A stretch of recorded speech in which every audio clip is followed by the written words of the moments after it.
Sampai Pak Mahfud MD sendiri pernah mengatakan, malaikat aja masuk sistem Indonesia jadi setan katanya. Sehingga kita nggak tahu nih yang lagi bikin ribut ini malaikat apa setan gitu. Kan ini sebenarnya problem kita ini sekarang. Nah kan sebenarnya ya kalau Pak Mahfud itu percaya sistem, dia itu sekarang kan on top of the executive system sebenarnya. Polkam loh. Kan di atas dia cuma ada presiden kan, dia bisa lompati itu wakil presiden, di atasnya presiden. Dan Menko itu kan tidak ada undang-undangnya, dia kan Kepres. Kepres itu artinya seberapa dia dipercaya oleh presiden, segitulah dia digunakan. Kalau kelihatannya Pak Luhut itu dipercaya betul itu di bidang ekonomi dan investasi itu, sehingga betul-betul kelihatan gitu, efektif gitu. Tapi seberapa Pak Mahfud difungsikan dan dipercaya oleh presiden kita nggak tahu.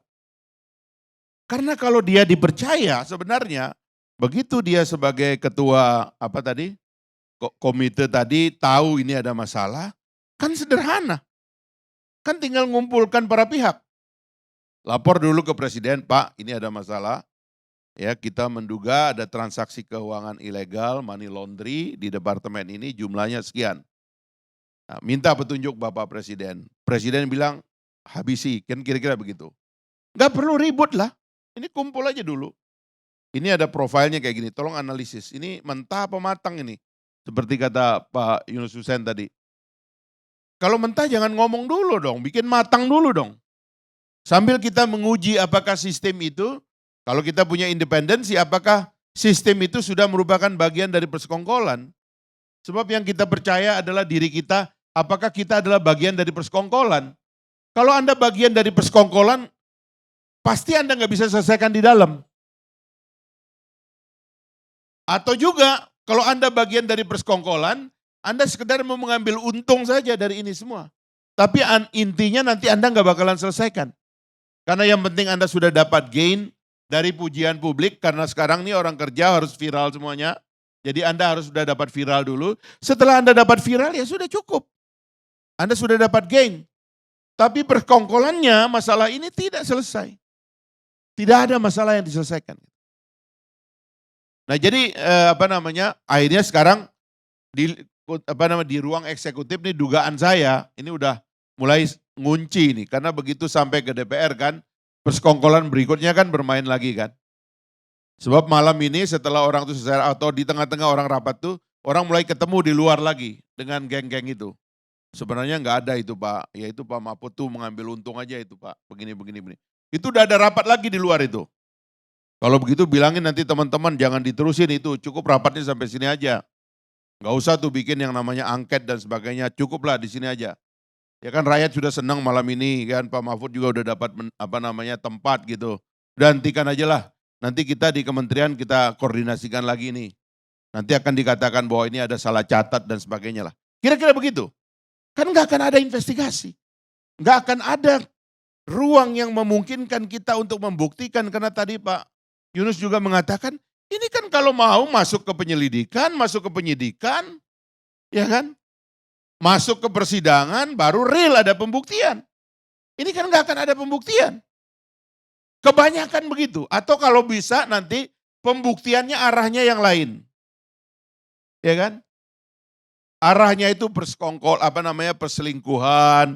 Ya ternyata di situ ada pejabat yang punya rumah lain, terus dia punya keluarga lain, terus dia punya rumah mewah di luar negeri, difoto.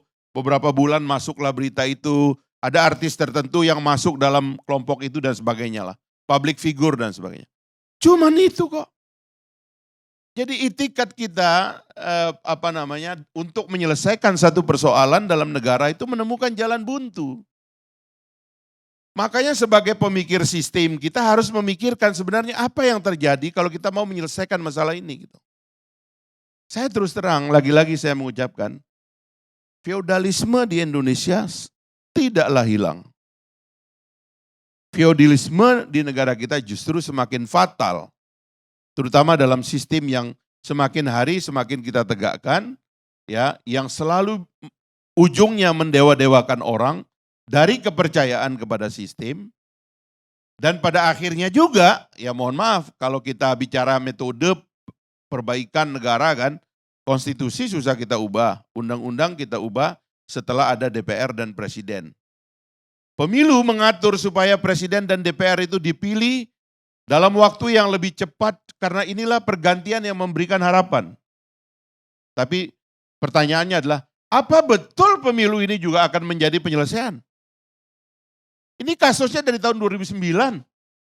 Sudah berapa pemilu ini? Sudah 3 pemilu. 3 kali presiden, 3 periode DPR.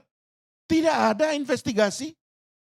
Apakah betul pemilu yang akan datang akan juga menjamah soal begini? Apabila pemilunya sendiri berbau konspirasi. Kan pemilu ini sahamnya sudah dipegang orang-orang sekarang. Kan tidak ada kesempatan untuk pemikir-pemikir baru masuk ke gelanggang. Orang-orang ini kan dibiarkan di luar. Yang buka puasa bersama, bertemu-temu ini kan pemegang saham yang nanti siapapun jadi presiden dia udah pegang saham. Dan dengan saham itu nanti dia minta saham, saya jadi menteri ini, saya jadi menteri ini, saya jabatan ini, saya jadi direktur ini di BUMN, saya mau nunjuk Kapolda ini, saya mau nunjuk ini. Semuanya akhirnya bagi-bagi. Selama masih ada yang kita bisa bagi-bagi dan pesta porakan, persekongkolan terus kita lakukan. Semasih banyak yang bisa kita rampok dalam negara ini, pesta pora masih kita bisa lakukan. Dulu kita merampok minyak, habis minyaknya keluar kita dari OPEC. Habis itu kita rampok emas, setelah itu rampok batu bara, sekarang rampok nikel. Kan itu yang akan kita lakukan terus-menerus. Sambil money laundry di Kementerian Keuangan, pencatat-pencatat ini, pencatut-pencatut ini makin berkembang. Jadi sekali lagi, bagaimana ini mau diakhiri? Saya ingin tanya ini ke Prof. Yusril sebagai pemikir ketatanegaraan gitu. Apakah ada jeda bagi bangsa ini untuk menghentikan kerusakan yang sudah kadung terjadi? Sebab kalau tidak, ini tontonan doang kok. Ada aktor barunya muncul, ada aktor yang agak lama muncul, ada one day wonder saja yang cuma hebat hari ini. Kita jadikan dia pahlawan ya, beberapa kali kita elukan, nanti hancur juga dia.